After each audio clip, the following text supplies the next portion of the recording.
Hello and welcome to a bonus episode of the 21st Century Work-Life podcast. My name is Pilar and if we haven't met before, I'm the director of Virtual Not Distant, where we help managers of remote teams. And one of the ways in which we hope we can help you is by helping those who are relatively new to remote work to incorporate more asynchronous communication into your teams, because as everyone has realized now, and of course distributed companies have known this for a very long while, is that asynchronous communication is the foundation for sustainable remote work. And that could be a slogan. I think I'm going to have it printed on my t-shirt. What I thought I'd do is, with the excuse that next week, as I'm recording, not as you're listening, but as I'm recording, I will be in Brussels giving a lightning talk on the principles of asynchronous communication. And it will be a short talk, and then it will be followed by a discussion where the audience shares their experiences. And this is important for me because it's set up as a hybrid event. I'm not sure how many people will be attending online, but it's an example of online workshops and hybrid workshops where you need to incorporate the networking into the content, because otherwise there is not much time for people to network, to talk to each other, to talk informally to each other. So we need to incorporate this into our online sessions. So I'm role modeling this during the session, which is, we've got, I think it's 45 minutes. So I will do a talk to get us all into the same context, using some of the same terminology. And then through some questions, I will open it up to the audience. And I would love it if you would give me the space to practice with you. So that is why I thought I'd come here. And of course, also welcome if you were at the conference and are listening to this as a refresher or to share with your friends. So the session is on the 5 principles of asynchronous communication. And I'd like to give you a little bit of background of where these principles come from, because they come from a real need. So my colleague Simon Wilson, who is a facilitator, a professional facilitator, and myself have been working on a course on asynchronous communication for a while. And as part of our working together, we also delivered a program for a client. And when we talked to some of the people who were going to be present at the sessions and taking part in the asynchronous discussions, we realized that in this organization, there were lots of very different types of teams who had completely different workflows, from one-person tasks needing lots of deep work to some teams which actually had to go for 24 hours because of the nature of their work, and they relied on quick exchanges. They were very different. The makeup of the teams was different. The nature of their work, what kind of interactions they needed was different. And we thought, we can't come in here with anything that's prescribed and only looking at one kind of work. So we went back to principles, and what we found was that it was very difficult to find like the principles of asynchronous communication, because they were all too tactical and specific. So we came up with 5, and I'm going to rattle them off right now, just to so that you, the listener, know what they are. In the session, they will have handouts or a PDF if they're online, just with the 5 principles, and that's it. I'm not going to be using any slides or anything. I want this to be a sharing of thoughts and experiences, pretty much like the podcast. So we've got these 5 principles are: teamwork consists of coordination, communication, and connection, and the conversations around these should be separate. Principle 2 is to recognize that teamwork involves different stages, and some can be done asynchronously and some can be done synchronously. We're also looking at Principle 3, which is that designing communication and teamwork promotes inclusivity. 4th principle is that asynchronous communication needs calendar time. And the final principle is that we need to treat new practices as experiments. We need to agree, test, and review.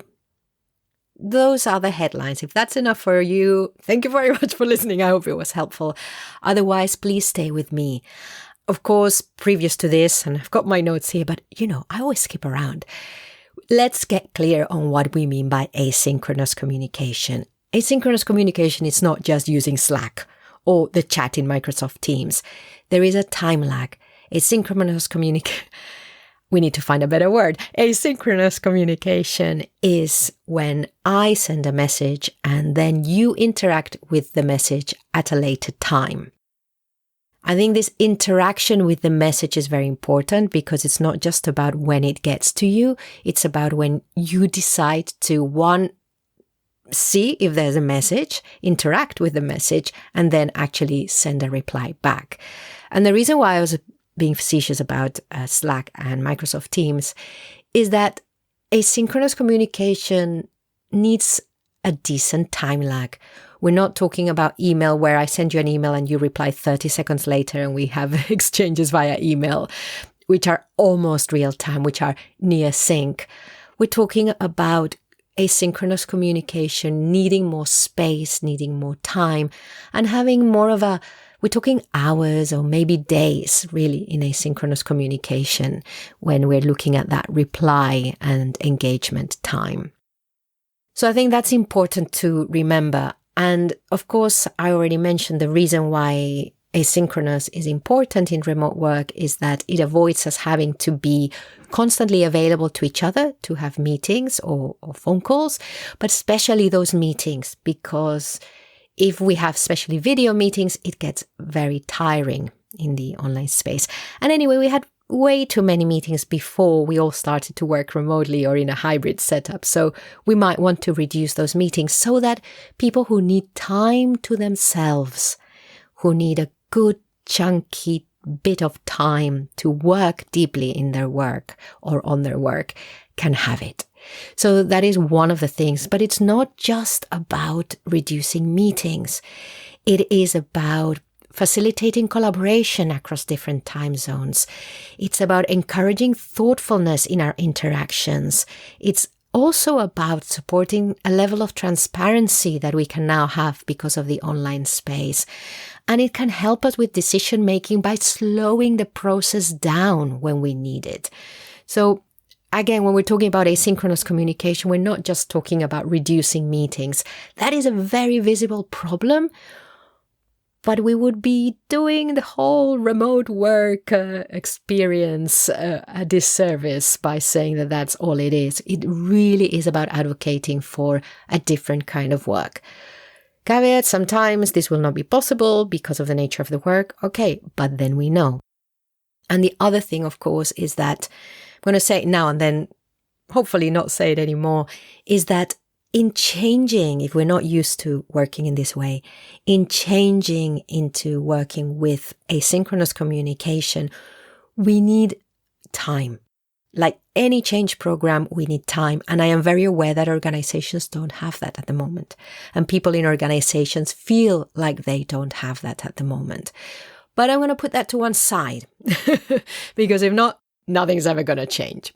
All right. Let me just spend a little bit more time on each principle. And principle one was that when we start to think about interactions in the asynchronous space, it helps if we think of them doing one of three things. They are either about coordination, like planning tasks or checking in that things are on the right track. It could be about collaboration, where we're talking about decision-making, problem-solving, co-creating, or they could be about connection. It helps if we know which one this interaction is about, because when we are in a real-time interaction like a meeting, we tend to do all this at the same time. So, for example, well, I was going to say, podcast listener, no, this is a piece of asynchronous information. It's very top-down. I'm sending it to you. You choose when to interact with it, but I'm not expecting a response. Although it would be lovely, pilar@virtualnotdistant.com, if you send a message through. However, when I'm talking to you, and if you were here, dear listener, I would be connecting with you because I am using the tone of the voice in a way that hopefully helps us to get a bit closer to each other. I might throw in a little bit of a personal thing every now and then. And also we might be co-creating. And at some point I might say, when are you going to press pause? Are you going to do that today, tomorrow? When is it? And the synchronous space supports this. It supports these three things happening at the same time or weaving in and out of each other. When we start to have interactions or conversations in the asynchronous space, okay, let's take a very specific interaction and a very specific bit of communication in the team. Imagine you have asked me to give you feedback on a talk about the principles of asynchronous communication. And in the bit about the collaborate, connect, and coordinate, I leave you a comment, and the comment says, oh, I really like this section. Maybe you can expand a little bit more on it. By the way, what a great idea. I love the 3 C's, winky emoji. And if you wanted, I have time tomorrow at 1:00. Did you see how I put all those things? It's not that it's wrong. It's not that it's terrible and breaks all the rules of asynchronous communication, but it makes things a little bit more difficult. So by separating these 3 different types of interactions, it slows us down and it just allows us for continuing the conversation in a more structured way. If we try and do all these things at the same time, the asynchronous space does not support it. So in a way, that starts to get us into a mindset for principle 2, which is recognizing that teamwork involves different stages. A lot of our activities as a team could be split up into stages. And some of these stages can be carried out asynchronously, and some are better carried out synchronously. And again, there is no rule because it depends on your team, the work, your team members, etc. But let me give you an example. So an example I love and I'm very grateful for them is one that Parable uses to make decisions in their team. And these are like day-to-day decisions, things that come up in our day-to-day. For example, somebody might have an idea to improve teamwork, and that is a day-to-day decision. And what they've done is they've broken down the decision-making process into different stages. The first one is the proposal stage, and those of you who've been listening to the show before, I'm sure you've heard of it before. The first one is the proposal stage, where one person proposes what they want to change. And then in the second stage, people give their reactions. In the third stage, then the person might elaborate on their proposal, incorporating their reactions. The fourth stage, other people give their objections, and then the person just starts to refine their proposal. And then they agree on it or not, or they continue going through it. That's it in a nutshell. It could be slightly different, but you can see how that might work. Now, this example is for these decisions to be taken asynchronously, but actually we can mix and match. We can make the proposal in writing and our initial reactions in writing. Then we can go into the meeting to elaborate more on that and raise some objections. And then we can either decide there and then what we're doing, or the next stage could be a final follow-up discussion of tweaking the proposal. So again, it's understanding this, that when we're working, the stages need different thinking processes. They need different pace. They need different levels of interaction. And of course, what starts to happen is that this is all a lot of work. And especially if we're not used to thinking about work. I'm so used to thinking about work and how we work. It's all I do. And so do a lot of managers and a lot of team leaders, but not everyone, because we all have different interests that we follow. But the online world does need us to be a lot more mindful, deliberate, and structured about how we work together. And that's why I went into this space, because I thought, well, if we figure it out online, then when we also work in the office, we will figure it out there as well. Only we have time.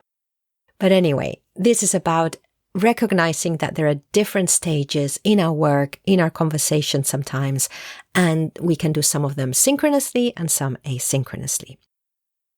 And in order for all of us to understand this, we need to Principle 3, design communication and teamwork that promotes inclusivity. By designing, by being deliberate about how we work together, we can be more inclusive. We can bring everyone along. It's not that asynchronous communication is more inclusive. It's not that meetings are more inclusive. It's that actually agreeing on the different ways in which we need to work to suit the work and the individuals in our team, then we create a more inclusive way of working. And that's why you need a team agreement. It's not just about deciding which tool when, it's also about making sure that we all know things like, what does timely mean? What does this asynchronous thing mean? Can I wait 2 days for your reply? Or sometimes we've agreed that actually we need 1 or 2 hours only. What does this mean? Or do we use a Kanban board like Trello or Planner to communicate on our tasks? Or do we just only use the checklists there and all the other conversations are in Slack or in meetings? Who can give feedback to our open documents if we are using the shared space? When do we use email internally? Are there times when we have to or we should? How do we work with external teams, with external emails, etc.? All this stuff. Again, if we're all the time working together in the same space at the same time, these things we can kind of work them out as we go along and they settle themselves. In the online space, we need more intentionality and design. Talking of which, let's go to principle 4, which is that asynchronous communication needs calendar time. Pretty much like you put calendar time for your synchronous interactions in the form of a meeting in your calendar, you need to put space in your calendar to check in with your asynchronous communication. A lot of people, and for some platforms I do it, and in some projects I do it, wait to be tagged into a conversation to be alerted to it or to know that it's happening. But in the same way as if you don't go into an office, you don't overhear what else is going on. If you don't just check in into the platforms every now and then to see what's going on, you're going to miss out on a lot of information. And sometimes we really want to know what else is going on just to stay connected, and sometimes just to feel what else is going on that might affect our work. And sometimes we can't and we shouldn't tag everyone in the team when we have something to say. So calendar time, we need to just say, at these times, I'm going to go in and just have a quick look at whatever platform or whatever collaboration chat thing. and I'm going to see what's been happening. And then I might interact with it. I might not. I decide. But I need to be doing this. This is not something that I do when I have time. And finally, where I'm going with this is that all of these new practices, and we don't need to do them all at the same time, whatever we're trying out, we need to treat it as an experiment. So we need to agree what we're going to experiment on, we need to test it, and then we need to review it.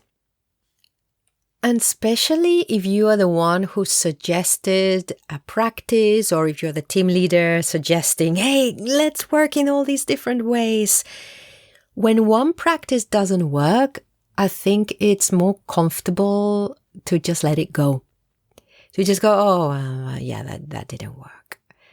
And not see why it didn't work.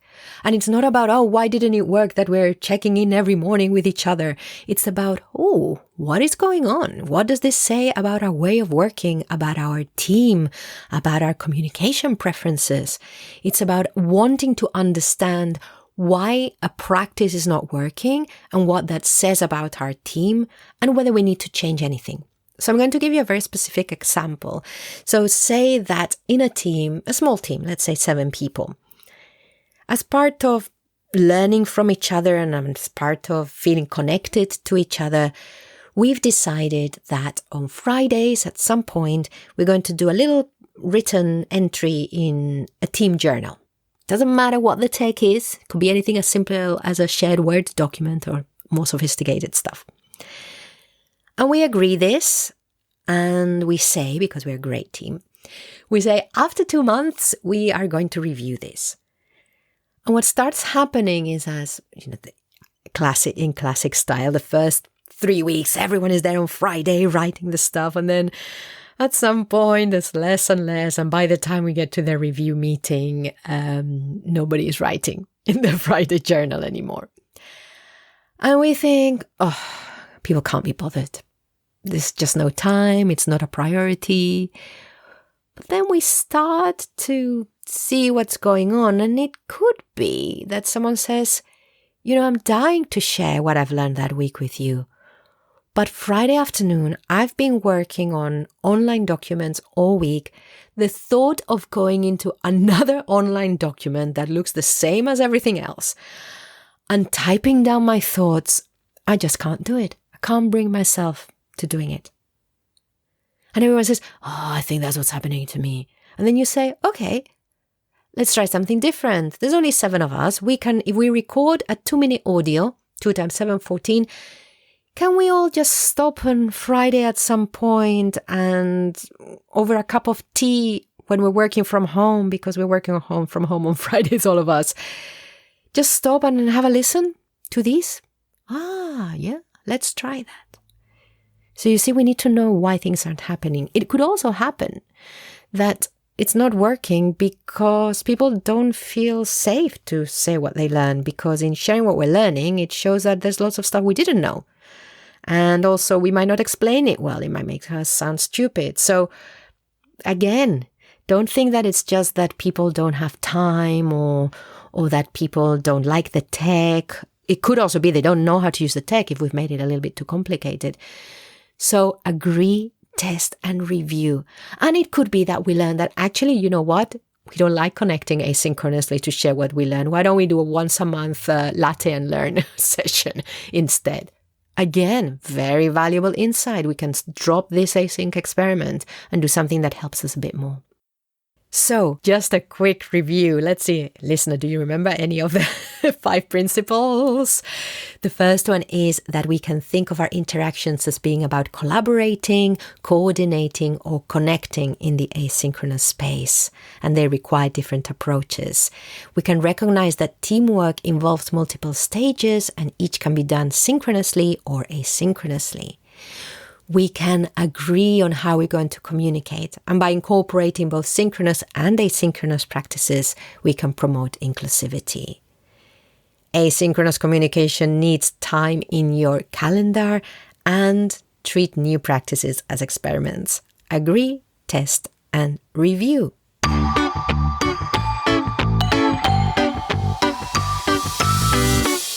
So listeners, I can see that my lightning talk is going to be more of a 25-minute talk. This is the second time I've gone through this, and I am feeling that in order to convey not just the principles, but actually what I feel about them and some examples, it is taking time. So thank you very much for listening. As to what I think about them, I've been experimenting with generative AI, as have many people. I've been staying a little bit. I haven't been voicing my opinions about the whole thing very much, but one of the things that is becoming very clear is that we can get information from wherever. What is more difficult to get is somebody's perspective.